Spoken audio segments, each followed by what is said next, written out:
Hello everyone, আশা করি তোমরা সবাই ভালো আছো। গাইডলাইন লেকচারে তোমাদের সবাইকে স্বাগতম। আমরা এইচটিএমএল এবং ওয়েব ডিজাইন লেকচার সিরিজে আছি এবং ইতিমধ্যে আমরা এইচটিএমএল এবং ওয়েব ডিজাইন সম্পর্কে বেসিক কিছু জিনিসপত্র এবং এইচটিএমএল এর সাথে কিভাবে আমরা সিএসএস লিখতে পারি সেটা সম্পর্কে আমরা প্রিভিয়াস লেকচারগুলোতে দেখেছিলাম। এবং তোমরা যদি না দেখে থাকো তাহলে তোমরা ভিডিও নিচে ডিসক্রিপশন থেকে এই পুরো প্লেলিস্টটা ফলো করতে পারো শুরু থেকে শেষ পর্যন্ত। সেক্ষেত্রে তোমরা একটু ভালো বুঝতে পারবে। এবং আরও একটা কথা বলি, আমাদের টার্গেট ছিল এরকম একটা ওয়েব পেজ বানানোর, এবং এই ওয়েব পেজ বানানোর উদ্দেশ্যে আমরা এরকম একটা ওয়েব পেজ বানিয়ে ফেলেছি, যেটা কি বলবো, ক্লোজ টু আমাদের এইটা।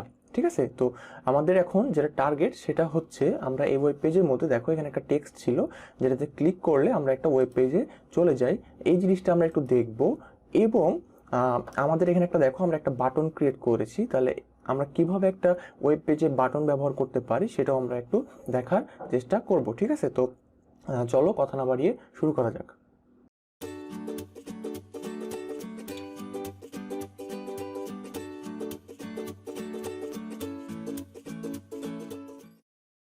ওকে, ভিডিও শুরুতে বলি, ভিডিও সম্পর্কিত কোনো তথ্য যদি জানার থাকে তাহলে ভিডিওর নিচে কমেন্ট করতে পারো, অথবা গাইডলাইন স্কুলের ফেসবুক পেজ এবং ফেসবুক গ্রুপ ফলো করতে পারো এবং তোমাদের প্রশ্ন সেখানে পোস্ট করতে পারো। আমি তোমাদের প্রশ্নগুলোর উত্তর দেওয়ার চেষ্টা করব। ওকে, তো আমরা যেটা করব সেটা হচ্ছে একটা পেজে ক্লিক করলে আমরা এখন কোনো একটা লিঙ্কে যাওয়ার চেষ্টা করব। তাহলে এই জিনিসটা করার জন্য HTML এর মধ্যে একটা ট্যাগ আছে, যেই ট্যাগটার নাম হচ্ছে এ ট্যাগ, এবং এই ট্যাগের মধ্যে একটা অ্যাট্রিবিউট আছে, যে অ্যাট্রিবিউট দ্বারা আমরা এই কাজটা করতে পারি। তাহলে আমরা এখন আগে ডিসাইড করব যে কোন জিনিসটাকে আসলে আমরা এভাবে লিঙ্ক করতে চাই, অর্থাৎ কোন জিনিসটা ক্লিক করলে আমরা অন্য একটা লিঙ্কে যেতে চাই। ফর এক্সাম্পল, আমরা কি বলবো, আমাদের যে টার্গেট এইটা, এখানে তো আমরা লিখেছি এই জায়গায়, তাই না? তাহলে চাইলে আমরা অন্য জায়গাতেও লিখতে পারি, তবে আমরা এই জায়গাতেই লেখার চেষ্টা করি। তাহলে এই অংশটুকু আসলে কোন জায়গায় লিখেছি আমাদের HTML এর মধ্যে, এই যে হোয়াট ইজ HTML, এই অংশটুকুর মধ্যে লিখেছি। তাহলে আমরা এখন যেটা করব, এই অংশটুকুকে আমরা একটা ট্যাগ এই ট্যাগের মধ্যে প্রবেশ করিয়ে দিব। এবং আমি তোমাদের যেটা বললাম, এই ট্যাগের মধ্যে একটা অ্যাট্রিবিউট আছে, যে অ্যাট্রিবিউটটার ব্যবহার করে আমরা এই কাজটা করব। তো তোমরা যদি এখানে কন্ট্রোল এবং স্পেস বার চাপ দাও তাহলে তোমরা এই সকল অ্যাট্রিবিউট দেখতে পাবা। এর মধ্যে একটা অ্যাট্রিবিউট দেখো, href।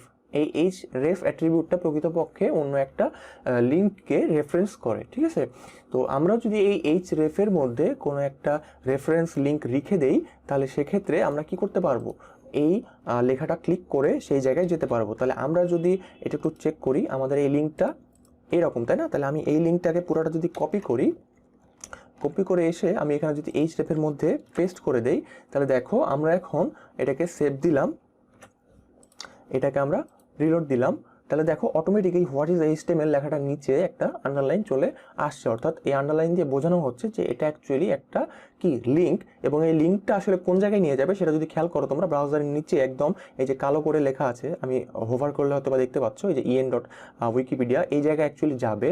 এবং আমরা যদি এটাকে ক্লিক করি তাহলে দেখো আমাদের এই পেজটাতে চলে গিয়েছে। তাহলে এখন একটা জিনিস একটু খেয়াল করো, আমি ব্যাকে যাই। আমরা যখন এই জায়গায় এটাকে ক্লিক করতেছি তখন যে এই লিঙ্কটাতে যাচ্ছে, এটা অ্যাকচুয়ালি নতুন একটা ট্যাবে ওপেন হচ্ছে, তাই না? সেই মানে যে ট্যাব থেকে ক্লিক করছি সেই ট্যাবেই কিন্তু এই লিঙ্কটা ওপেন হচ্ছে না। কিন্তু এখন আমরা যদি এখানে ক্লিক করি তাহলে আমরা খেয়াল করো যে হোম পেজ আছে বা হোম কি বলবো ওয়েব পেজ আছে, সেখানেই কিন্তু অ্যাকচুয়ালি এই জিনিসটা রিলোড হয়ে বা এই জিনিসটা রিডিরেক্ট হয়ে নতুন একটা পেজে চলে যাচ্ছে, অর্থাৎ আগের পেজটা হারিয়ে যাচ্ছে, এবং সেখানে যাওয়ার জন্য আমাদের ব্যাকে যাওয়া দরকার। তো আমরা যদি চাই যে নতুন একটা পেজে বা নতুন একটা ট্যাবে এই লিঙ্কটা ওপেন হোক, সেক্ষেত্রে আমরা যেটা করতে পারি সেটা হচ্ছে, আমরা যেখানে এই লিঙ্কটা hrefটা লিখেছি সেই জায়গায় আমরা এখানে আরও একটা অ্যাট্রিবিউট আছে, যে অ্যাট্রিবিউটের নাম হচ্ছে টার্গেট। এই টার্গেটের মধ্যে যদি আমরা বলে দিই যে আসলে কোন জায়গায় আমরা ওপেন করতে চাই, বাই ডিফল্ট এই টার্গেটের ভ্যালু হচ্ছে সেলফ, অর্থাৎ আমি যে পেজে আছি সেই পেজেই ওপেন করো।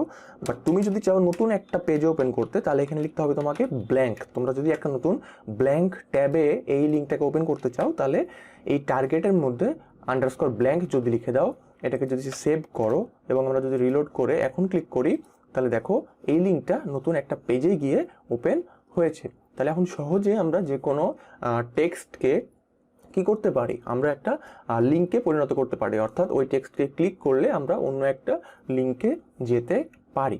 ঠিক আছে, তো এখন তোমরা একটু খেয়াল করো, আমাদের লিঙ্কের কাজ শেষ। এখন আমরা যেটা দেখব যে আমরা এখানে একটা বাটন ইউজ করেছি। তো বাটন ইউজ করলেও একইভাবে আমরা বিভিন্ন কাজ করতে পারি, আমরা জানি। তো আমরা বাটনে ক্লিক করেও বিভিন্ন লিঙ্কে যেতে পারি। তাহলে আমরা আগে এখন দেখার চেষ্টা করব যে আমরা একটা কিভাবে বাটন কি করতে পারি, আমাদের কোডের মধ্যে লিখতে পারি। তাহলে কোনো একটা কোডের মধ্যে যদি তোমরা বাটন লিখতে চাও, তাহলে বাটন লেখার জন্য একটা ট্যাগ আছে, যে ট্যাগটার নাম হচ্ছে ইনপুট। ইনপুট কেন? কারণ জানো যে বাটনে ক্লিক করলে তুমি অ্যাকচুয়ালি তোমার ডিভাইসকে কোনো একটা কিছু ইনপুট দিচ্ছ, অর্থাৎ কোনো একটা কাজ করতে বলতেছো। দ্যাটস ওয়াই এই ট্যাগটার নাম হচ্ছে ইনপুট।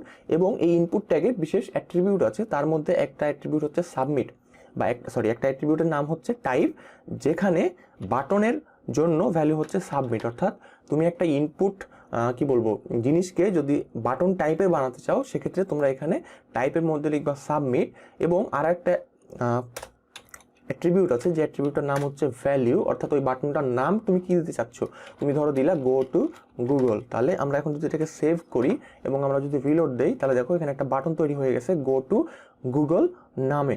এবার তোমরা একটু খেয়াল করো, এই বাটনটা কিন্তু দেখতে খুব একটা ভালো না। আমাদের এই বাটনটা কি একটু একটু ডিজাইন করা, এবং এটা কি আমাদের পেজের সেন্টারে আছে। তো এই জিনিসটা যদি আমরা একটু করতে চাই, তাহলে কি করতে পারি, আমরা এই বাটনটা যেখানে লিখেছি সেই জিনিসটাকে আমরা একটা ট্যাগের মধ্যে প্রবেশ করে দিতে পারি। প্রথমত দেখো, আমরা জানি যে সেন্টার ট্যাগ আমরা বা সেন্টার ট্যাগের মধ্যে আমরা যে জিনিসটাকে প্রবেশ করিয়ে দিব, সেই জিনিসটা প্রকৃতপক্ষে কি হয়, ওই ওয়েব পেজের সেন্টারে চলে যায়। তাহলে আমরা সেন্টার লিখে সেভ করলাম, এবং আমরা যদি রিলোড দেই, তাহলে দেখো এই বাটনটা আমাদের ওয়েব পেজের সেন্টারে চলে আসছে। এখন এখানে তুমি চাইলে নতুন করে মার্জিন দিতে পারো, প্যাডিং দিতে পারো, বিভিন্ন কাজ করতে পারো।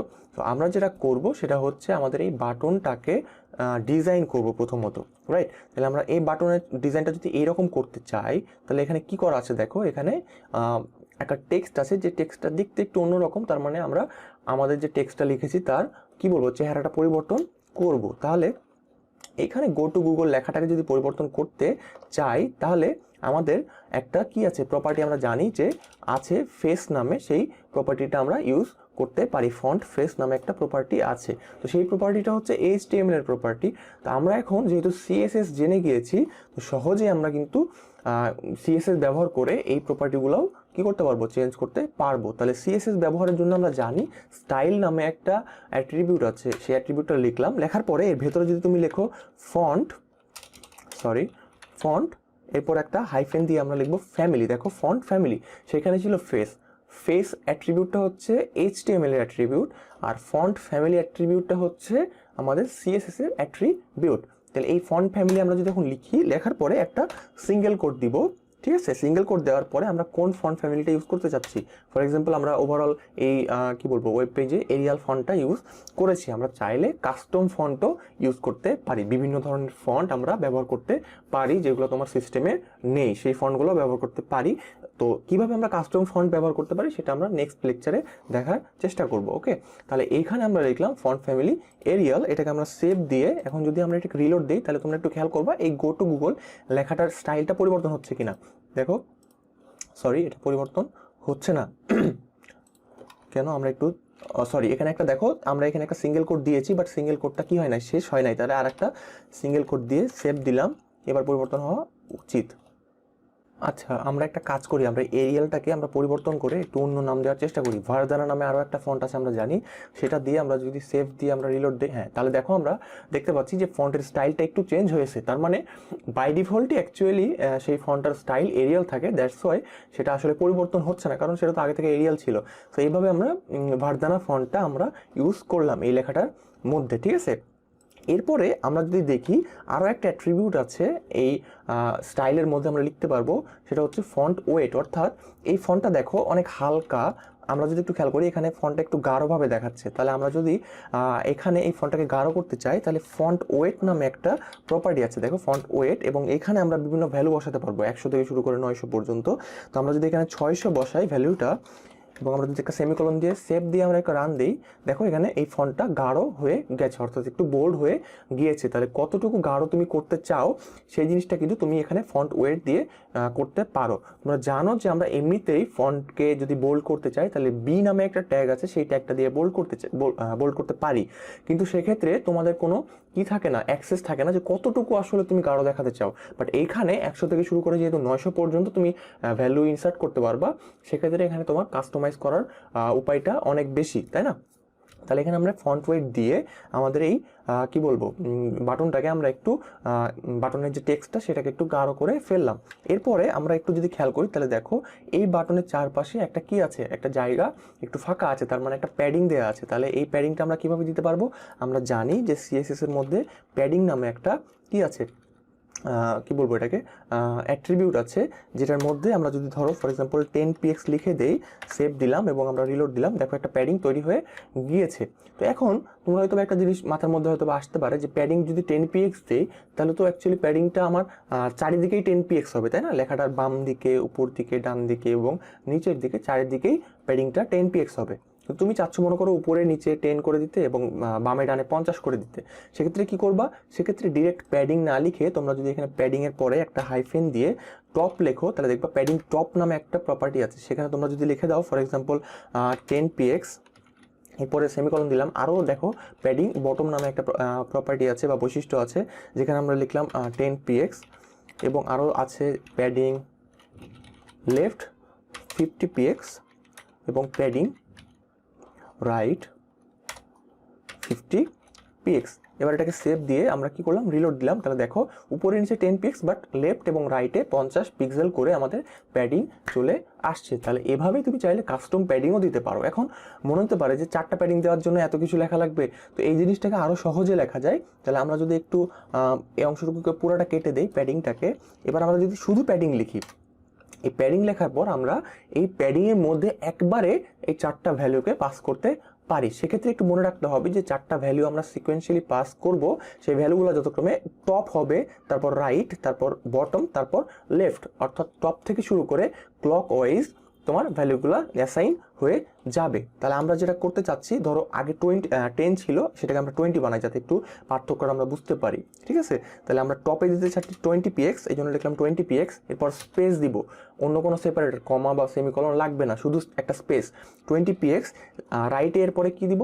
আমাদের আগে 50 ছিল, এখন একটু কমিয়ে দিয়ে আমরা 40 দেই, 40px, বটমে আমাদের 20px এবং লেফটেও আমাদের 40px। তাহলে এখন আমরা একটা সেমিকলন দিলাম, সেভ দিলাম এবং আমরা যদি এখন একটু রিলোড দেই তাহলে দেখো টপ এবং বটমের প্যাডিং আগে 10 ছিল, এখন হয়ে গেছে 20, এই জন্য একটু বেশি গ্যাপ হয়ে গেছে, এবং বামে এবং ডানে আগে ছিল 50, সেটা হয়ে গেছে 40, এই জন্য একটু ছোট হয়ে গেছে। তাহলে এইভাবে আমরা কি করে ফেলতে পারলাম?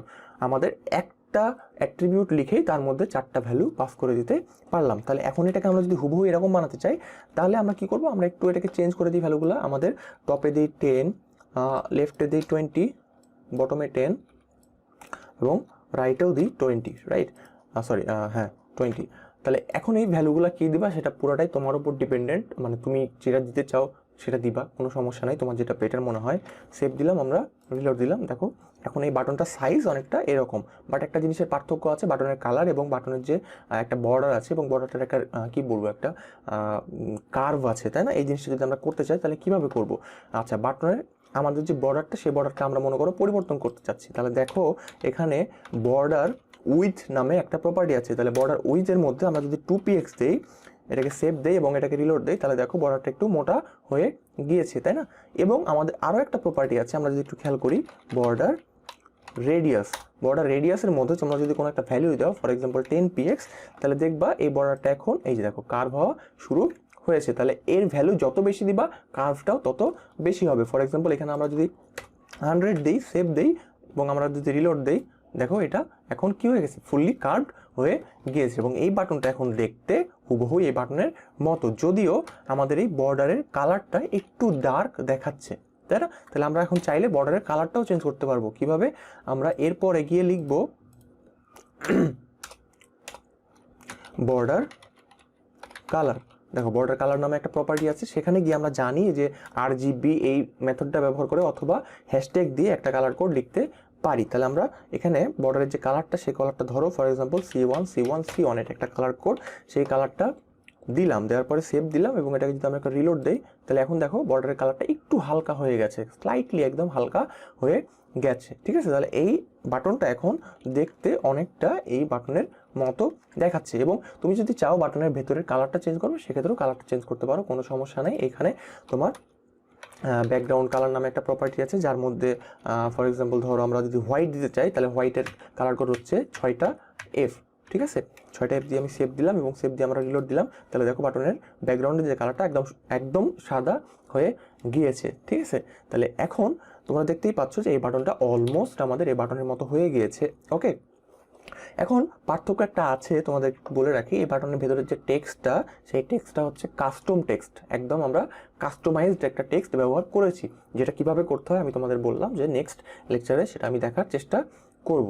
তো এখন আমাদের যেটা কাজ সেটা হচ্ছে, দেখো এই বাটনে যদি আমরা ক্লিক করি তাহলে আগের মতোই কি করছি, আমরা নতুন একটা পেজের সাথে বাটনটাকে লিঙ্ক করে দিচ্ছি। তাহলে এভাবেই তোমরা যদি কোনো একটা বাটনকে কোনো একটা পেজের সাথে লিঙ্ক করে দিতে চাও, তাহলে সেটাকে কি করতে হবে, তুমি যে বাটনটা লিখেছো সেই জিনিসটাকে একটা ফর্ম ট্যাগের মধ্যে আগে তোমাকে প্রবেশ করিয়ে দিতে হবে। এটা একটু খেয়াল করবা, কোনো একটা বাটনকে যদি আমরা কোনো একটা পেজের সাথে লিঙ্ক করতে চাই, তাহলে সেই বাটনটাকে একটা ফর্ম নামে ট্যাগের মধ্যে প্রবেশ করাতে হবে।